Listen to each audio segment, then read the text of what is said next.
খুব ভোরে লিনার ঘুম ভাঙল। এই ভোরগুলিকেই বোধহয় কাক ভোর বলে। তার স্বরে কাক ডাকছে। ঘরের ভেতর আঁধার ও আলো, সেই আলো অন্ধকারে মিশে পৃথিবীটাকে অন্যরকম করে রেখেছে। শহরের ভোরে পাখির ডাক শোনা যায় না, কর্কশ ভাবে কাক ডাকে। কাককে তো আর কেউ পাখিও ভাবে না। আসিফ পাশ ফিরে ঘুমোচ্ছে, একটা হাত মুখের উপর ফেলে রাখায় মুখ দেখা যাচ্ছে না। লিনার একবার ইচ্ছে করলো আসিফকে ডেকে তোলে, এত আরাম করে সে ঘুমাচ্ছে যে ডাকতে ইচ্ছাও করল না। লিনা দরজা খুলে বাইরে এলো। রান্নাঘরে খুঁটাখুটি শব্দ হচ্ছে। বেনু তার বাচ্চার জন্য দুধ গরম করছে। লিনা রান্নাঘরের চুলায় চায়ের পানি চড়াবে বলে ঢুকল। অনেকদিন বেডটি খাওয়া হয় না। বেনু মুখ তুলে লিনাকে দেখল, কিছু বলল না। বেনুর মুখ অস্বাভাবিক গম্ভীর। লিনা বলল, বাচ্চা জেগে গেছে? জি। চা খাবে বেনু? আমি চা করছি। চা খাবো না। আজ আপনি চলে যাবেন তাই না? হ্যাঁ। মন খারাপ লাগে? উম একটু লাগে। তোমারও কি মন খারাপ? কেমন যেন লাগছে। ঝগড়া টগড়া হয়েছে?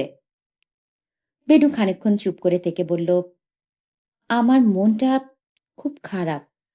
খুকির বাবা কাল রাতে আমাকে চড় দিয়েছে।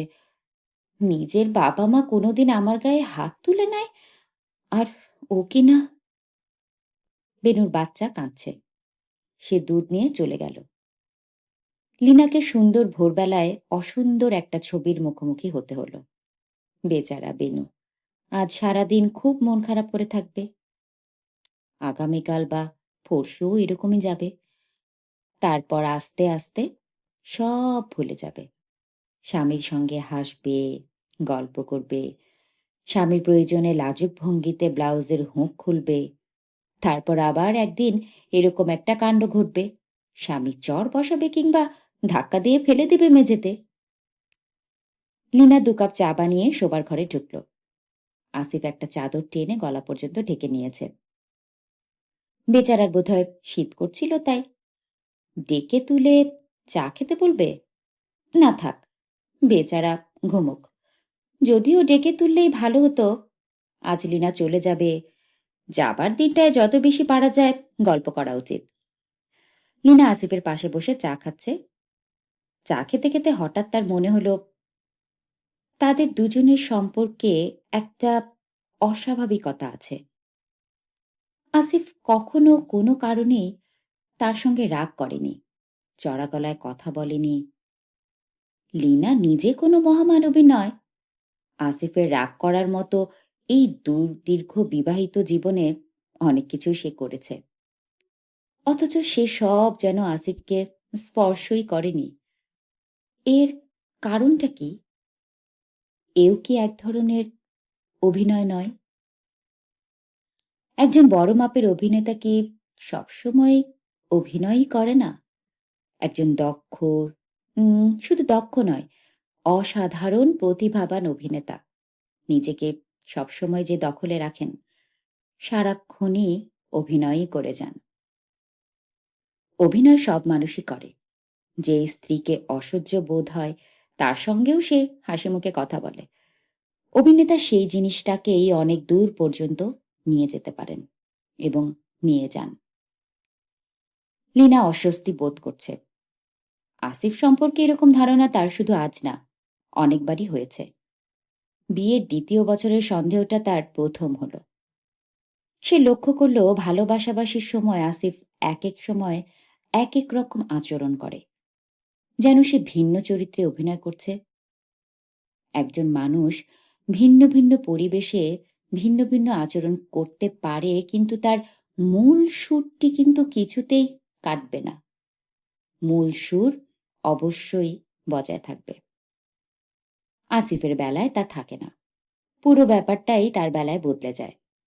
অভিনয় ছাড়া এ জিনিস সম্ভব নয়। লিনা চায়ের কাপ নামিয়ে রেখে একটা হাত আসিফের গায়ে রাখল। মৃদু স্বরে ডাকল, এই। আসিফ সঙ্গে সঙ্গে জেগে উঠল। লীনা বলল, হাত মুখ ধুয়ে আসো, চা গরম করে আনছি। আর একটু ঘুমোতে ইচ্ছা করছে যে। তাহলে ঘুমাও। লীনা আবার বারান্দায় চলে এলো, যদিও সে জানে আসিফ ঘুমাবে না, উঠে আসবে। সে ঠিক তাই করবে যা একজন আদর্শ স্বামীর করা উচিত। এর বাইরে সে এক চুলও যাবে না। আসিফ সত্যি সত্যি উঠে এলো, বাথরুম থেকে হাত মুখ ধুয়ে এসে পাশে দাঁড়ালো, হাসি মুখে বলল, এ তো মনে হচ্ছে একেবারে প্রত্যুষ লগ্ন। লীনা বলল, তুমি কি বেরোবে নাকি আজ? হ্যাঁ। কোথায় যাবে? ব্রিটিশ কাউন্সিলে যাব। 11টার সময় একটা ছোটখাটো ওয়ার্কশপের মতো হবে।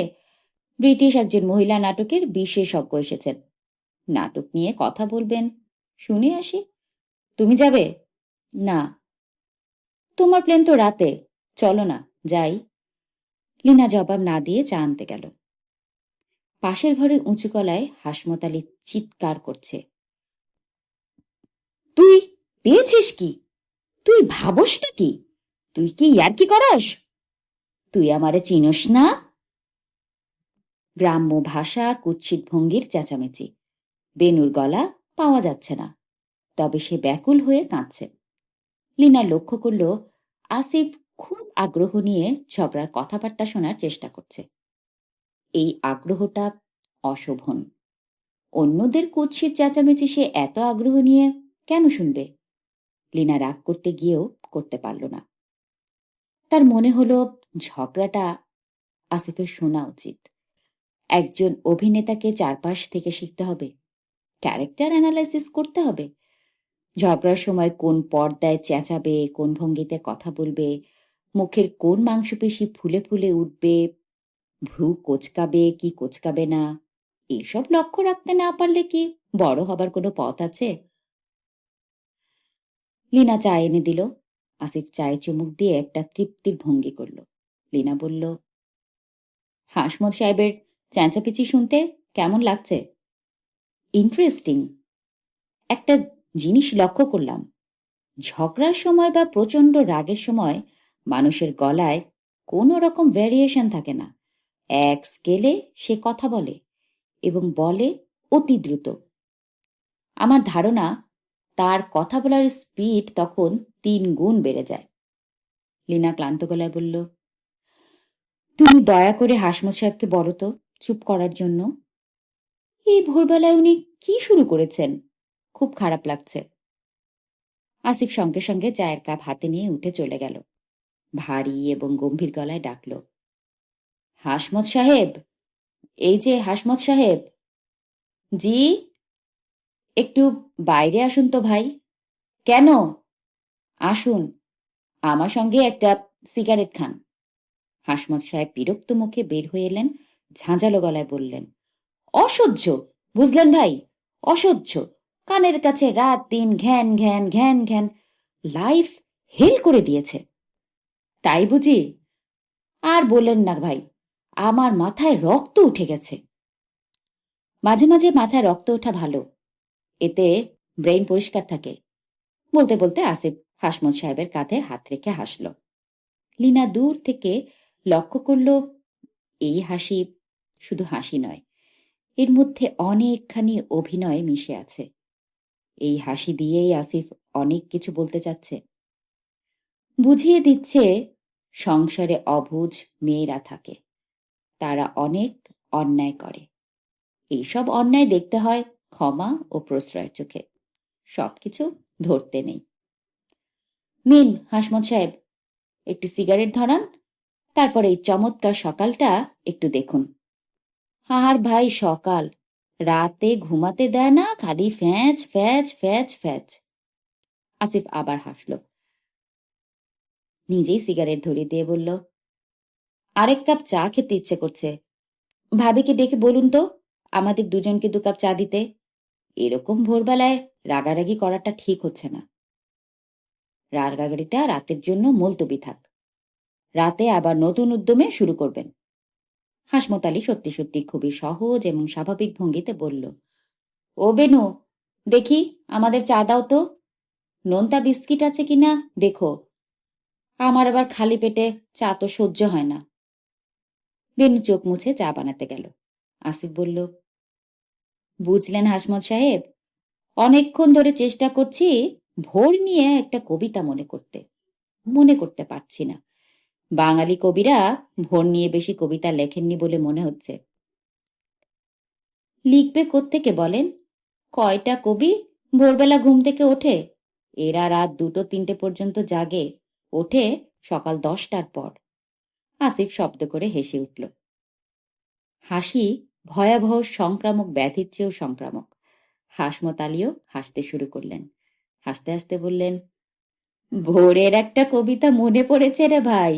ভোর হলো, দোর খোলো। বেনু চা নিয়ে এসেছে। হাসমত বলল, বেনু, আসিফ ভাইকে বলেছ যে কদিন ভাবি থাকবে না, দুবেলা আমাদের সঙ্গে খাবেন? না খেলে আমরা খুবই মাইন্ড করব, ভালো করে বলে দাও। ভাইজান কি আমার কথা শুনবো? অফকোর্স শুনবে। আমরা থাকতে বাইরে খাবে, এটা কি কথা? ভাই সাহেবের উপলক্ষে ভালো মন্দ কিছু খাবো। বেনু, জিরা বাটা দিয়ে তুমি যে গোশত রাঁধো না, এইটা রাঁধবে মনে করে। আসিফের বড় ভালো লাগছে। কিছুক্ষণ আগে কি কুৎসিত চেঁচামেচি হচ্ছিল, এখন কি চমৎকার করেই না দুজন কথা বলছে। এরা দুজন ভোরের আনন্দ অনেক গুণে বাড়িয়ে দিয়েছে। লিনা কাপড় গোছাচ্ছে। ঠিক হয়েছে আসিফ ব্রিটিশ কাউন্সিলে যাবার পথে লিনার মার বাড়িতে তাকে রেখে আসবে। লিনা বলল, তুমি আবার এয়ারপোর্টে উপস্থিত হয়েও না। কেন? তুমি একা থাকবে, আমি চলে যাব, ভাবতেই খারাপ লাগছে। শেষে কেঁদে টেঁদে ফেলবো, আর দুলাভাই এটা নিয়ে সারা জীবন ঠাট্টা করবেন। কেউ তোমাকে নিয়ে ঠাট্টা করলে আমার ভালো লাগে না। আসিফ বলল, তোমার প্লেন তো সেই রাতে, সারাদিন তোমার মার বাসায় কি করবে? তার চেয়ে চলো ওই ব্রিটিশ মহিলা কি বলেন শুনি। অনেক শেখার ব্যাপার থাকতে পারে। শেখার ব্যাপার থাকলে তুমি শেখো, আমার আর কিছু শিখতে ইচ্ছে করে না। আসিফ ইতস্তত করে বলল, তোমার সঙ্গে টাকা পয়সা বিশেষ কিছু দিতে পারলাম না, কিছু মনে করো না লিনা। যা দরকার লাগে তুমি তোমার দুলাভাইয়ের কাছ থেকে নিয়ে নিও, আমি পরে ব্যবস্থা করব। লিনা বলল, সঙ্গে যা আছে যথেষ্টই আছে, ওই নিয়ে তোমাকে ভাবতে হবে না। তোমার জন্য কি আনবো সেটা বলো। একটা কাজ করা পাঞ্জাবি আর জয়পুরি স্যান্ডেল। আর কিছু?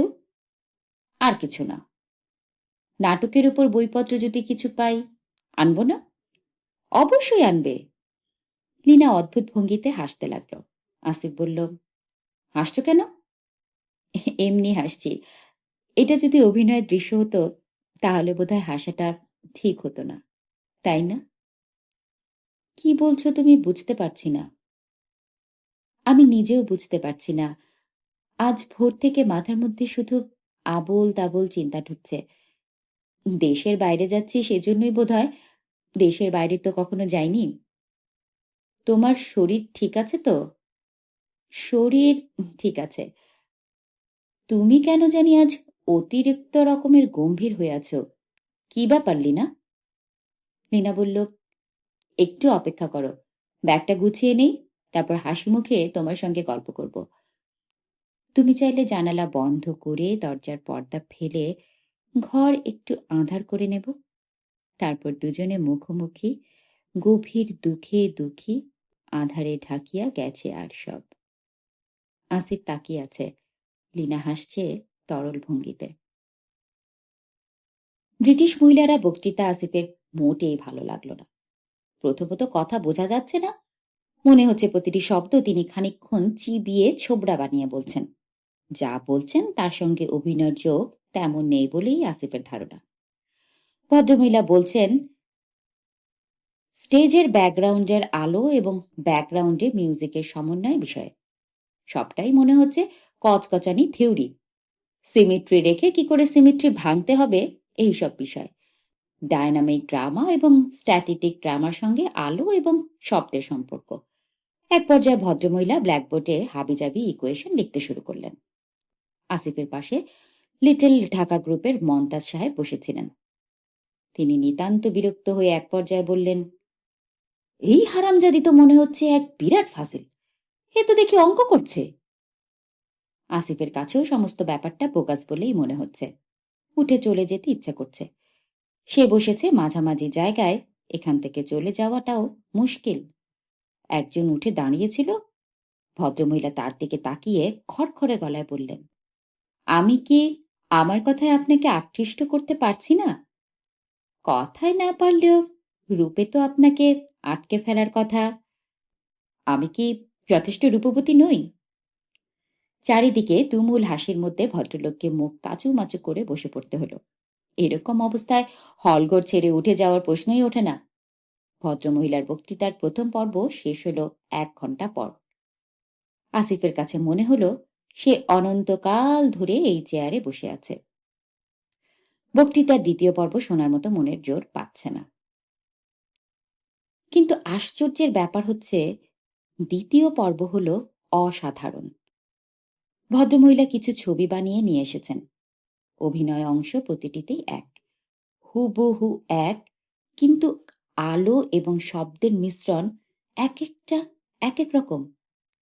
শুধু এই কারণে কেমন বদলে যাচ্ছে অর্থ, অন্যরকম হয়ে যাচ্ছে। এই ব্যাপারটা ছবি দেখাতে দেখাতে ভদ্রমহিলা ব্যাখ্যা করছেন। দেখুন, নাটক শুরু হয় গির্জায়। ধর্মযাজকরা গির্জায় নাটকের মাধ্যমে লোকদের ধর্মশিক্ষা দিতেন। তার মানে এই নয় যে নাটক ব্যাপারটায় ঐশ্বরিক কিছু আছে। কিছুই নেই। নাটকের মাধ্যমে আমরা মানুষের মনে আবেগ তৈরি করি। নাটকের গবেষকরা এখন কাজ করছেন আবেগ তৈরির মেকানিজম নিয়ে। নাটক তার রহস্যময়তা হারাতে বসেছে ঠিকই।